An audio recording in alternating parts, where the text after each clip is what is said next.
My parents said the greatest gift for your sister's wedding is if you disappear from our family forever. I didn't beg, packed my things, took the keys, walked out the door closing like a final punctuation mark. The next day, sold the apartment, froze the joint account. I'm Madison, and I'm writing this for my new life, one that's infinitely better than the one I left behind 3 years ago. But let me start from the beginning, because context matters when you're about to hear the most satisfying revenge story of your life. Growing up as the eldest daughter in the Mitchell family should have been a privilege. Should have been. Instead, it was 26 years of watching my younger sister Brittany get handed everything on a silver platter while I worked my ass off for every scrap of recognition. Don't get me wrong, I love my sister. Or at least, I thought I did until I realized she'd been actively participating in making my life hell. My parents, Robert and Susan Mitchell, owned a successful real estate development company in Denver. Dad built it from nothing, and by the time I was in high school, we were solidly upper middle class. Nice house in Cherry Hills Village, luxury cars, private schools, the whole 9 yards. But here's the thing about new money, it makes some people incredibly insecure about appearances. Brittany was the golden child from day one. Blonde, bubbly, conventionally pretty in that Instagram-friendly way. She played tennis, joined sorority life at CU Boulder, and had a string of boyfriends who looked like they stepped out of a Ralph Lauren catalog. She was everything my parents wanted in a daughter, easy, uncomplicated, and most importantly, she never questioned anything they said. Me? I was the problem child, apparently. I had the audacity to be brunette in a family of blondes. I studied engineering at Colorado State instead of getting a more feminine degree. I asked uncomfortable questions about the family business. I dated guys my parents didn't approve of, usually because they weren't from the right families or didn't have enough money. I was ambitious, outspoken, and worst of all, I was financially independent. See, while Brittany was spending her college years partying and finding herself, I was working. I had internships every summer, graduated summa cum laude, and landed a killer job at a tech company in downtown Denver straight out of college. By 23, I was making 6 figures and had started investing in real estate on my own. I bought a small apartment building in an up-and-coming neighborhood and was renovating it myself on weekends. This should have made my parents proud, right? Wrong. My success was somehow threatening to them. It highlighted how much money they'd wasted on Brittany's education and lifestyle. It made uncomfortable comparisons inevitable. And worst of all, it gave me independence, something they absolutely could not stand. The family dynamics really started deteriorating when I turned 25. That's when my parents started making passive-aggressive comments about my lifestyle choices. Why wasn't I married yet? When was I going to give them grandchildren? Why couldn't I be more like Brittany, who had just gotten engaged to Chad? Yes, his actual name was Chad, a trust fund baby whose father owned a chain of car dealerships. Chad was fine, I guess. Bland as unsalted crackers and about as intellectually stimulating as watching paint dry, but he made Brittany happy. He had the right pedigree. More importantly, he worshipped the ground she walked on and never challenged anyone about anything. He was the perfect son-in-law for parents who valued conformity above all else. The engagement party was where things really started going south. It was this massive affair at the country club, easily a $30,000 party for an engagement, mind you. I showed up in a perfectly appropriate navy dress, brought an expensive gift, and tried to be the supportive big sister. But nothing I did was right. Madison, why didn't you wear something more colorful? You look like you're going to a funeral. Madison, you need to be more sociable. Go talk to Chad's family. Madison, when are we going to plan an engagement party for you? You're not getting any younger. The final straw came when my aunt pulled me aside and said, with this pitying look, your parents are so worried about you, honey. They just want you to be settled and happy like Brittany. Settled. Like being successful and independent was somehow unsettled. Like my life was incomplete because I didn't have a Chad of my own. But I bit my tongue because it was Brittany's night. I smiled, I played the role, and I went home to my beautiful apartment with my amazing view and my growing bank account, and I told myself that family was family and things would get better. They didn't get better. The wedding planning was 18 months of pure hell. Every single decision had to revolve around what Brittany wanted, which I understood, it was her wedding. But somehow, my very existence became a problem that needed to be managed. I was asked to be a bridesmaid, which should have been an honor. Instead, it became a new avenue for control and criticism. The dress Brittany picked was, admittedly, hideous. It was this pale pink monstrosity that washed out everyone except blondes. When I suggested maybe we could look at other options, I was told I was being difficult and unsupportive. It's not about you, Madison, Mom said with that particular tone she'd perfected over the years. Can't you just be happy for your sister? Then came the bachelorette party planning. Brittany wanted to go to Napa Valley for a long weekend. The budget for this extravaganza? $3,000 per person. When I suggested maybe we could do something a little more reasonable, maybe a nice spa weekend in Vail, I was told that I was being cheap and ruining Brittany's dreams. If you can't afford it, Just say so, Brittany said with this sweet smile that didn't reach her eyes. I'm sure the other girls will understand. The thing is, I could afford it. I could have afforded 10 Napa weekends.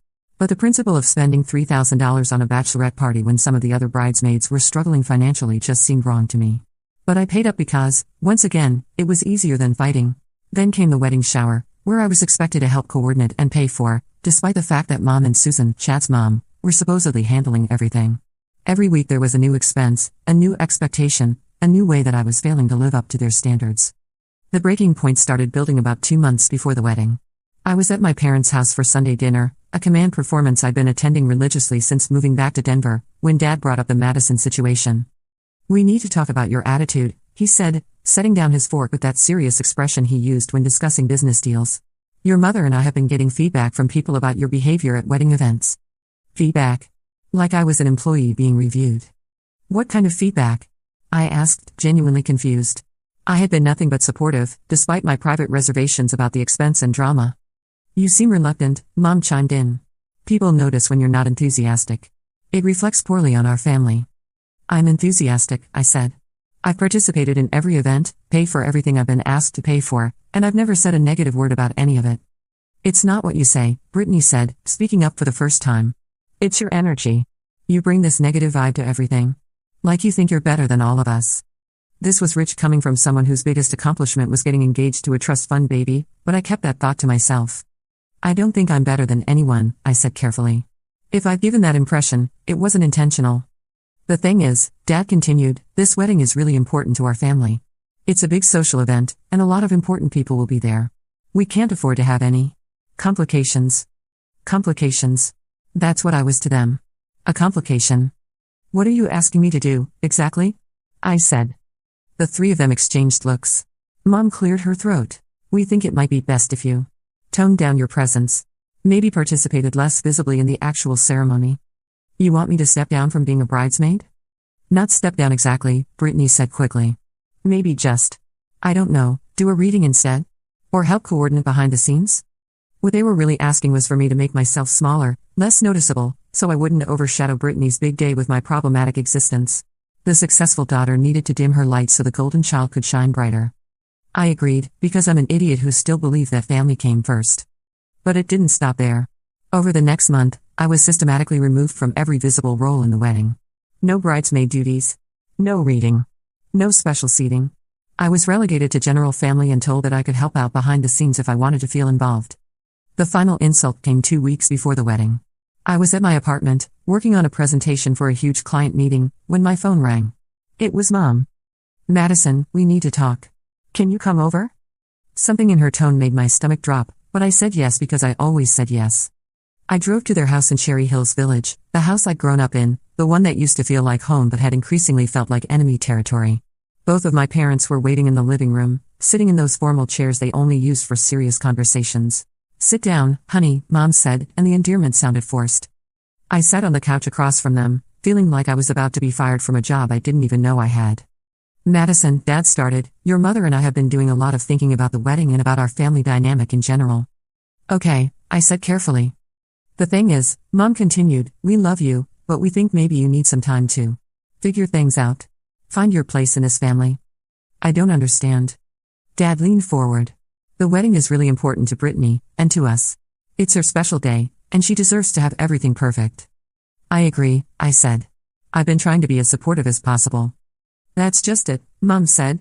Even when you're trying to be supportive, there's this tension. This undercurrent of judgment. I haven't been judging anyone. It's not intentional, Dad said. But your very presence seems to create complications. People compare. They ask questions. It takes attention away from where it should be. I stared at them, trying to process what they were saying. Are you uninviting me from the wedding? They looked at each other. Mom cleared her throat. We think maybe it would be best if you took some time for yourself. Maybe went on a trip during the wedding weekend.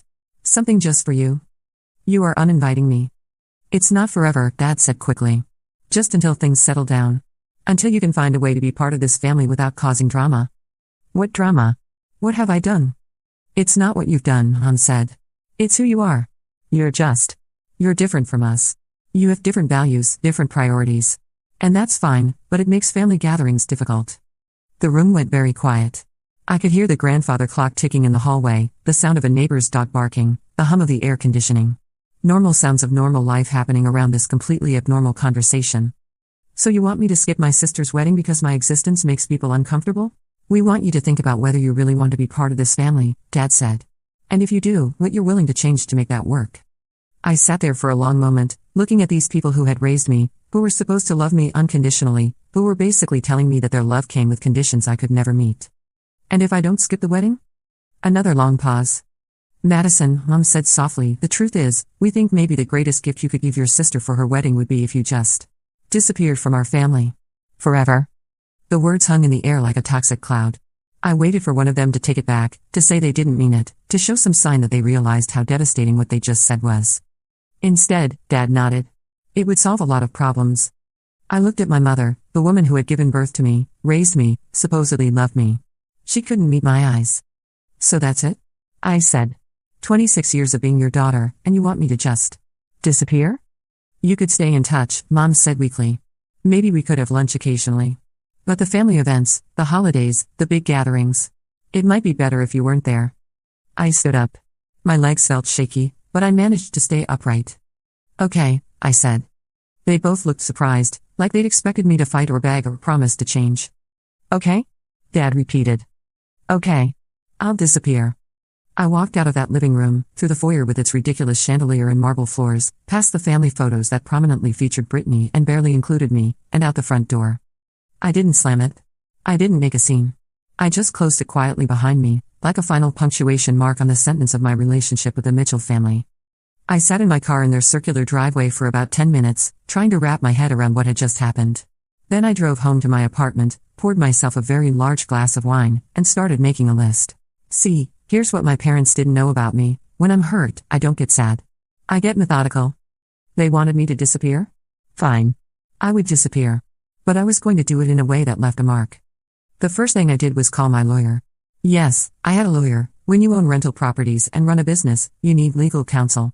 His name was David Chen, and he was brilliant, ruthless, and very, very thorough. David, I said when he answered, I need to know exactly what assets I have legal claim to, and I need to know how to extract myself from anything that ties me to my family. Madison? What's going on? I explained the situation. There was a long silence. They asked you to disappear from the family? They suggested it would be the greatest gift I could give my sister. Jesus. Okay, let me pull your files. Can you come in tomorrow morning? I'll be there at 8. The next morning, David laid out my situation. It was better than I'd hoped and worse than I'd feared. The good news, the apartment building I bought was entirely in my name. My investment accounts were mine alone. My business was incorporated separately from anything family-related. I had about $400,000 in liquid assets and another $200,000 in real estate equity. The bad news, I was on several joint accounts with my parents, including a shared investment account we'd set up for family expenses that had about $150,000 in it. I was also co-owner of a vacation condo in Aspen that we bought together as an investment property. Here's what I can do, David said. The joint accounts, you have every legal right to withdraw your portion. The condo is more complicated, but you can force a sale if you want out. What about the family business? You're not on any of the corporate documents, so that's not an issue. But Madison, are you sure about this? Families fight. This could blow over. I thought about my parents' faces when they told me the greatest gift I could give my sister was to disappear forever. No, I said. It won't blow over. They meant it. Okay then. Let's make sure you're protected. By noon, I had withdrawn my portion of every joint account I shared with my parents. That came to about $75,000. Apparently I'd been contributing more than they had been. I also initiated the legal process to force the sale of the Aspen condo. But that was just the beginning. You see, while I'd been busy being the responsible daughter, I'd also been paying attention to the family business. Dad had always been loose with information around me, probably because he figured I was family and it didn't matter. Over the years, I'd picked up quite a bit of knowledge about their operations, their clients, and their business practices. Some of what I knew was concerning. The Mitchell Development Company had been cutting corners on some of their recent projects. Not enough to be obviously illegal, but enough to be ethically questionable and potentially problematic if the right person asked the right questions. There were issues with permit applications, problems with subcontractor payments, and at least 3 projects where the environmental impact assessment seemed optimistic. I made copies of everything I had access to, emails, documents, financial records. All obtained legally, since I had been included on family business discussions for years and had legitimate access to shared family files. Then I started making phone calls. The first call was to the Denver Building Department. I had questions about permit processes and whether certain recent projects had been properly approved. The second call was to the Colorado Department of Public Health and Environment. I had concerns about potential environmental issues at a development site. The third call was to the Better Business Bureau. I had information about potential issues with subcontractor payments. I wasn't making accusations. I was just asking questions and sharing information that someone might want to look into. As a concerned citizen, of course. But that still wasn't enough. Remember how I mentioned I work in tech? Well, my company specializes in data analysis and digital marketing. I'm very, very good at research, and I have access to some powerful tools for finding information online. I spent the next week doing the most thorough background research of my life. I looked into Chad's family business, their social media presence, their financial history, their legal history. I researched the guest list for the wedding, all those important people my parents were so worried about impressing. What I found was interesting. Chad's family car dealership empire was not as successful as they liked to pretend. They'd had several lawsuits over the past few years, mostly related to fraudulent sales practices and undisclosed vehicle problems. Chad himself had a DUI from college that had been sealed but was still findable if you knew where to look. His Instagram was a treasure trove of questionable decisions and entitled behavior. More importantly, several of the important people on the wedding guest list were people I recognized from my professional network, including 2 potential clients my own company had been courting. This gave me an idea. I started a blog. Anonymous, untraceable, professionally designed. I called it Denver's Social Truth and positioned it as an insider's guide to the real stories behind Denver's social scene. I made it look legitimate, professional, well-researched. Then I started posting. The first few posts were general interest items about social events around the city, complete with photos and insider details that made it clear the author was well-connected. Nothing controversial, just interesting gossip that people would want to read and share. Once I had a small but growing readership, I started posting more substantial content. Like a deep dive into the car dealership industry in Colorado and the legal troubles that had plagued several major dealerships. I didn't mention Chad's family specifically, but anyone who knew the industry would recognize the details. Like an analysis of building permit irregularities in several recent Denver development projects. Again, no direct accusations, just public information presented in a way that raised questions. Like a profile of social media behavior among Denver's young socialites, complete with screenshots of particularly entitled or problematic posts. Chad's Instagram featured heavily, though I never used his full name. The blog started gaining traction. People were sharing posts, discussing them, using the information in their own social circles. I had created a whisper campaign that was spreading organically through exactly the social network my parents were so desperate to impress. But I still wasn't done. The wedding was now 3 days away, and I hadn't heard from my family since that conversation in their living room. No phone calls, no texts, nothing. They were proceeding as if I had never existed, exactly like they wanted. So I decided to make sure I really didn't exist for them anymore. I put my apartment building on the market. In Denver's hot real estate market, it sold in 2 days for $50,000 over asking price to a cash buyer. I liquidated my investment accounts and moved everything to a new bank. I incorporated a new business entity and transferred all of my professional contracts to it.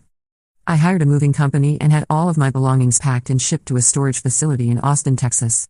Then I bought a plane ticket. Austin wasn't random. I'd been offered a job there 6 months earlier, head of product development for a rapidly growing tech startup. I turned it down because of family obligations, but when I called them back, the offer was still open. In fact, they were thrilled to have me and were willing to bump up both the salary and the equity package. On Friday afternoon, the day before Brittany's wedding, I was on a plane to Texas. I didn't tell anyone I was leaving. I didn't send goodbye texts or leave forwarding addresses. I just disappeared, exactly like they'd asked. But I left a few surprises behind. The first surprise was the forced sale of the Aspen condo. Since I was a co-owner, I had the legal right to force the sale even if my parents objected. The property sold quickly, and my parents received a check for their portion minus my legal fees. They also received a certified letter explaining that I was withdrawing from all shared financial obligations, effective immediately. The second surprise came on Saturday morning, the day of the wedding. That's when the Denver Building Department showed up at 2 different Mitchell development construction sites for surprise inspections based on anonymous tips about potential permit violations. That's when the Colorado Department of Public Health and Environment began an investigation into potential environmental issues at a third site. That's when several subcontractors who hadn't been fully paid for previous jobs suddenly decided to file liens against Mitchell development properties. And that's when the latest post on Denver's Social Truth went live, The Real Cost of Social Climbing, a look at this weekend's most expensive wedding. The post was a detailed breakdown of the wedding expenses, sourced from social media posts, vendor websites, and public information. It calculated the total cost at around $300,000 for a single day, discussed the environmental impact of flying in flowers from Ecuador and flying guests in from various cities, and raised questions about the financial priorities of families who spent more on one party than most people made in 5 years while their businesses allegedly had outstanding debts to working-class contractors. Again, I didn't name anyone directly. I didn't have to. Anyone who knew about the wedding would recognize it immediately. The post went viral within hours. It was shared thousands of times across social media, picked up by local news blogs, and became the talk of Denver's social media. But I wasn't there to see any of it. I was in Austin, signing a lease on a beautiful apartment with a view of Lady Bird Lake, meeting my new colleagues, and starting the process of building a life that was entirely my own. The calls started on Sunday. First Mom, then Dad, then Brittany. Dozens of calls, voicemails, texts. I listened to exactly one voicemail from each of them, just to confirm they were as panicked and angry as I'd hoped, then I blocked all of their numbers. But before I blocked them completely, I decided to have a little more fun with the situation. You see, I had also set up Google Alerts for the family business, their names and various keywords related to the wedding and the blog. So I was getting real-time updates on exactly how spectacularly everything was falling apart. The wedding reception had apparently been a disaster. According to several social media posts from guests, which I screenshot for posterity, people were talking more about the blog post than the actual ceremony. Multiple guests had left early, claiming sudden illnesses or family emergencies. The band had even asked if they wanted to cut the reception short since the dance floor was practically empty by 9 p.m. One particularly juicy detail came from a Facebook post by one of Brittany's sorority sisters, who wrote, "Beautiful ceremony but such a weird vibe at the reception. Everyone was on their phones reading some blog about wedding costs. Made everything feel super awkward. Hope B and C are okay." The post had dozens of comments from other guests basically confirming that the whole event had been a social disaster. Even better, the blog post had caught the attention of a local news station. Channel 9 News had done a segment about wedding inflation and social media pressure, using my anonymous post as a jumping-off point. They interviewed financial experts about the rising costs of weddings and whether social media was creating unrealistic expectations. While they didn't name my family specifically, anyone who had been at the wedding or knew about it would have recognized the details. The story got picked up by other outlets, including a national personal finance blog with millions of readers. My little anonymous post about one ridiculous wedding had somehow become part of a larger cultural conversation about wealth inequality and social media pressure. Meanwhile, the business investigations were moving faster than I had expected. It turns out that when you give government agencies specific information about where to look, they're surprisingly efficient. The building department had found not just permit violations, but also safety issues that required immediate attention. 2 construction sites were completely shut down, with big red stop work signs that were visible from the street. I found out about this because one of my former colleagues from Denver posted a photo on LinkedIn with a caption interesting to see what happens when corners get cut in construction. Safety first, always. The photo clearly showed one of my family's development sites with a stop work order prominently displayed. The environmental investigation was also moving quickly. They had found soil contamination that appeared to predate my family's involvement, but their environmental impact assessment had failed to identify it properly. This meant they were liable for the cleanup costs even though they hadn't caused the original contamination. The estimated cost for remediation was starting to look like it might exceed $500,000. But the most satisfying development was watching Chad's family's business implode in real time. The renewed scrutiny of their car dealership practices had led to a full state investigation. It turned out that the sealed DUI I had found was just the tip of the iceberg. Chad had multiple legal issues that his family had been covering up, and several former employees were now coming forward with stories about fraudulent sales practices and financial irregularities. Chad's father had issued a public statement trying to distance the family from any wrongdoing, but it was too little, too late. 3 major manufacturers had already suspended their franchise agreements pending the investigation. The family's entire business empire was crumbling, and Chad was looking at potential criminal charges. This meant that not only had my family lost their social standing, but their daughter's high-profile engagement had connected them to an even bigger scandal. The wedding that was supposed to elevate their status had instead made them guilty by association with a family under criminal investigation. I was getting all of this information from my comfortable new apartment in Austin, where I was spending my evenings learning to salsa dance and my weekends exploring food trucks and live music venues. The contrast between their chaos and my peace was absolutely delicious. Mom's voicemail: "Madison, what have you done? The building department is shutting down 2 of our job sites. People are asking questions about the blog. Call me immediately." Dad's voicemail: "This is unacceptable. I don't know what you think you're proving, but you're destroying this family. You need to fix this right now." Brittany's voicemail: "I can't believe you would do this to me on my wedding day. Everyone is talking about the blog instead of my wedding. You ruined everything, and I will never forgive you. Perfect. They were finally understanding what it felt like to have someone's very existence complicate their lives. But the real satisfaction came over the next few weeks, as I watched the consequences unfold for my new life in Austin. The building department investigations found several serious permit violations. Mitchell Development was fined $50,000 and required to halt construction on 2 major projects until the issues were resolved. The delays cost them hundreds of thousands of dollars and damaged their reputation with investors. The environmental investigation found contamination issues that required expensive remediation. Another $200,000 in unexpected costs. The subcontractor liens froze access to several of their business accounts and prevented them from taking out loans for new projects. But the social consequences were even more severe. The wedding, which was supposed to be their triumphant social debut, became known as that wedding from the blog. People who attended were embarrassed to have been associated with such an ostentatious display, especially once the family's business problems became public knowledge. Chad's family's car dealership came under renewed scrutiny after the blog posts, leading to additional investigations and lawsuits. The engagement lasted another 2 months before Chad decided he couldn't handle being associated with the Mitchell family drama. He broke up with Brittany via text message while she was at a spa in Scottsdale, trying to recover from the wedding stress. My parents' social standing in Denver never recovered. They became known as the family who spent $300,000 on a wedding while stiffing their contractors and cutting corners on building safety. Several of their country club friends stopped returning calls. Mom was quietly asked to step down from the charity board she'd been so proud of joining.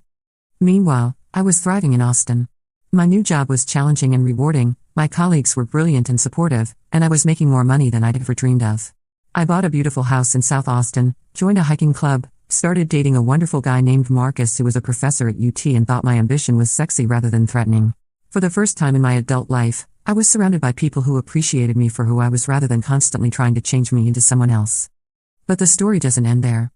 About 6 months after I left Denver, I got a call from an unknown number. I almost didn't answer, but something made me pick up. Madison? It's David. Your lawyer. Hey, David. What's up? I have some interesting news. Your parents want to settle. Settle what? They're offering to buy out your share of the Aspen property for significantly more than market value. They also want to pay you what they're calling a consulting fee for your help with some business issues. I laughed. They want to pay me to make the problems go away? That's my read on it. They're also asking if you'd be willing to take down the blog. How much are they offering? $200,000 for the property buyout, another $100,000 for the consulting fee. And all I have to do is disappear quietly and stop causing problems? Essentially, yes. I thought about it for approximately 3 seconds. Counteroffer, I said. $500,000, plus a written apology from all 3 of them acknowledging that asking me to disappear from the family was wrong and hurtful. And I keep the blog. Madison, I'm not trying to be vindictive, David. But they need to understand that actions have consequences. They chose to treat me like I was disposable, and now they're learning what it actually costs to dispose of me. I'll relay the offer. 3 days later, David called back. They accepted. All of it? Including the apologies? All of it. I have written apologies from all 3 of them, plus a cashier's check for $500,000. What do the apologies say? I'll read you your father's. Madison, I realize now that asking you to distance yourself from the family was wrong and hurtful. You are our daughter and we should have found a better way to handle our concerns. I apologize for the pain we caused and hope someday you can forgive us. It wasn't perfect, but it was something. And they understand I'm keeping the blog? They understand. Though they're hoping you'll be less focused on Denver's social issues going forward. Tell them I'll consider diversifying my content. The money arrived a week later, along with 3 handwritten apology letters that were clearly lawyer-reviewed but seemed at least somewhat sincere. I deposited the check and bought investment properties in Austin.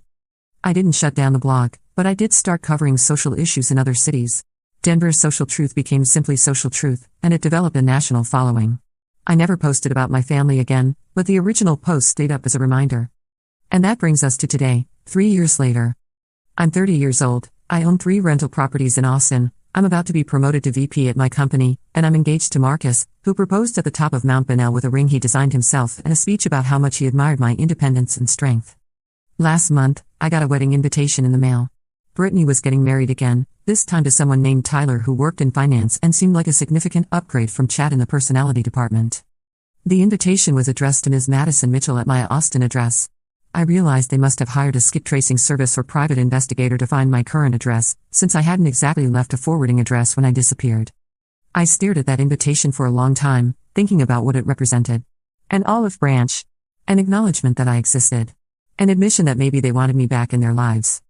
I RSVP'd no with a polite note wishing Brittany happiness in her marriage. Because here's the thing I learned from all of this, sometimes the greatest gift you can give yourself is the freedom to walk away from people who don't value you, even if those people are family. My parents asked me to disappear, and I did. But I disappeared into a life that was infinitely better than the one I left behind. I found my chosen family, Marcus, my colleagues, my friends in Austin, people who celebrate my successes instead of seeing them as problems to be managed. Sometimes I wonder if they understand the irony. They wanted me to disappear so I wouldn't complicate their perfect family image. Instead, my disappearance became the complication that destroyed that image entirely. But I don't wonder about it too often. I'm too busy living my actual life to spend much time thinking about the life they tried to force me to live. The Mitchell family wanted me gone, and they got their wish. What they didn't expect was that I'd be better off without them than they were without me. And that, Reddit, is the most satisfying revenge of all, living well. Update: a few people have asked what happened to the family business and whether my parents learned anything from this experience.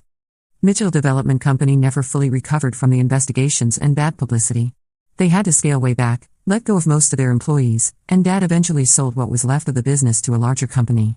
He and Mom moved to a smaller house and a quieter lifestyle. Based on social media, which I definitely don't check regularly, I swear, they seem to have learned to live more modestly and maybe appreciate what they have instead of constantly chasing status. Brittany's second wedding was a small, intimate affair at a local venue. No destination flowers, no $300,000 budget, no social media spectacle. From the photos I may have accidentally seen when Googling something completely unrelated, it looked lovely and personal and much more like something she would actually enjoy rather than something designed to impress other people.